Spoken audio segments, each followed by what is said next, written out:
We have the North London derby coming up in about 4 days or so from filming. It's feeling like it's going to be a big North London derby. It's Igor Tudor's first game in charge at the club. Arsenal have just gone through a generational bottle, as they'll say, from 2-0 up to last place Wolves, finishing the game 2-2. So it's a unique position where Tottenham Hotspur have the chance to really make an impact in the league this year, not even on our own league position, but by stopping Arsenal from winning the league potentially and taking points off them and letting Man City either catch up or overtake them at that point, depending on how Man City's games go. So it's a unique position for Igor Tudor. It's a unique position for the club. I think there was already a lot of energy going into this one with the sacking of Frank and the new manager in, but this just adds a whole new dimension, and I can imagine White Hart Lane / Tottenham Hotspur Stadium will be absolutely rocking. So today we're looking at how Tudor should line up for this match. Now, we know Igor Tudor from his previous clubs loves a three at the back formation. He's come out into his first interview and he said, nope, it's about attacking. It's about coming out and making sure we play for a win. We don't play for draws here. And look, it is just words at this point, but we love that attitude, especially going into a North London derby that does matter so much. That's at home where the fans will be loud regardless. I don't think this is going to be a match where we need to wait for the team to start performing for the crowd to get loud. It's going to be loud from minute zero. So today we line up. Now we're going to start off with the formation, which, knowing Tudor, look, it is a 3-4-3 with the players we have available. Not sure if three at the back's the best idea, and you'll see that in the players that we do put forward in the squad. Starting off with the goalkeeper, Guglielmo Vicario. People have called for Kinski.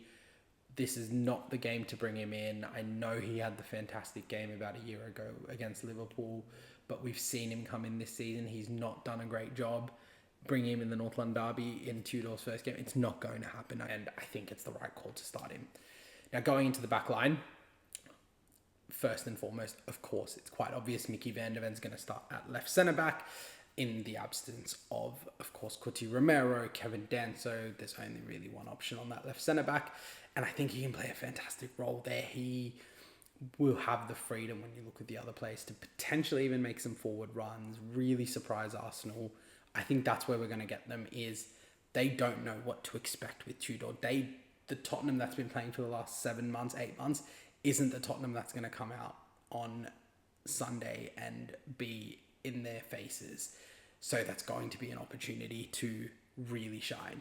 Now, right centre-back, we are going with Radu Dragusin. Again, the absence of Cuti Romero plays a big part, the absence of Kevin Danso.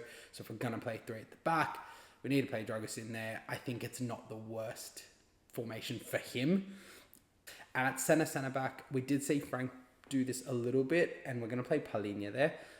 Although I will say, with the players available, I think Palhinha needs to play almost a half-back role. He's playing not just in centre-back and central centre-back, but also slotting into that defensive midfield position, especially when we're in possession, because you'll see the midfield that we have in front of him, and they should really be pushing into the box and really attacking to support the front three that we have in this formation. Now, if we go to left wing back, look, in an ideal scenario here, especially with the width that this role needs to generate, I want to have Destiny or Doggy here. Also appreciate that it's unlikely he'll be fit. I don't think there's really any chance he's fit. He's not been in any of the training videos. So we'll go with Jed Spence at left wing back. Again, not ideal given he's right-footed playing left wing back, but it is what we have in front of us with the injuries. In midfield, we've got a midfield two. We've got Pape Matar Sarr and we've got Xavi Simons. Now, the reason this is with Palhinha playing that halfback role, I think we don't need someone overly defensive to really protect in the sense of a Basuma. I think Sarr provides that perfect balance. In an ideal world, I'd have Bergvall playing this. Of course, injuries mean that that's not possible, but Sarr can do that. He can bomb forward. He can come back when needed with the runs. He needs to really work on how much energy he's putting into the game. We saw him against Newcastle. He was quite poor defensively, but there's an opportunity here to really get stuck in this game, and this game feels like a Pape Matar Sarr game. I could easily see him scoring a goal here. and paired up with Xavi Simons, who will of course be our attacking midfielder. He'll be really there supporting that front three, picking out the spaces, find where we can, use him to our ability, play him centrally. Please do not play him on the wing. That's one of Thomas Frank's biggest mistakes he made, was putting him out on the wing and having, these weird formations where you're playing two central midfielders as attacking midfielders. It's an odd situation to be in. And at halftime, or after halftime, I should say, depending on the result, there's opportunities for Sarr to come off for Gallagher, Palhinha, Simons, depending on what we need realistically. And Xavi will be joined on the right by Pedro Porro. I think he's the only option really at right wing back. It's probably his best possible position, so it's what we have to do. And then up top, the front three, I feel like there's not many options there, especially with Odebear's injury. Kudus is still out, of course. We've got so many players out up top, but we're going to be playing Matis Tel at left wing, a player who I think has so much potential, really showed some good football in the first few months of this season. I think he's probably one of the biggest shining lights while being misused by Thomas Frank. And on the right, unfortunately, this is one I would love to really change, but we don't have many options. It's Randall Colomwani. He hasn't been a great loan signing. I think at this point, we have to accept that he's going to play games because of how many injuries we have and the lack of transfers done by the board. But he's starting and we have to accept that. And up top, of course, there's only really one option. It's Dominic Solanke. He is in a great position where his biggest strength is the amount of pressing he does. Tudor's system wants a man who can press up top, and Solanke has potential to really, really succeed under Tudor, and I could definitely see him playing very well off that high press. Arsenal at the moment, mentally, I know it's only been a couple of games, but mentally they are not doing well. We need to take advantage of that, and I think Solanke can do that on Sunday.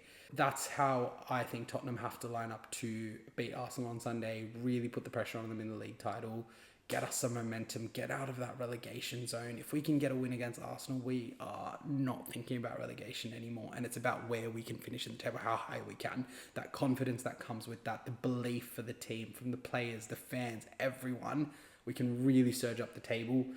Look, my prediction for the game, 2-1 Tottenham, Solanke, Pape, Sarr, goals. We need to get out there. We need to do it. So come on, you Spurs. Thank you for listening. Any other ideas, make sure to comment below.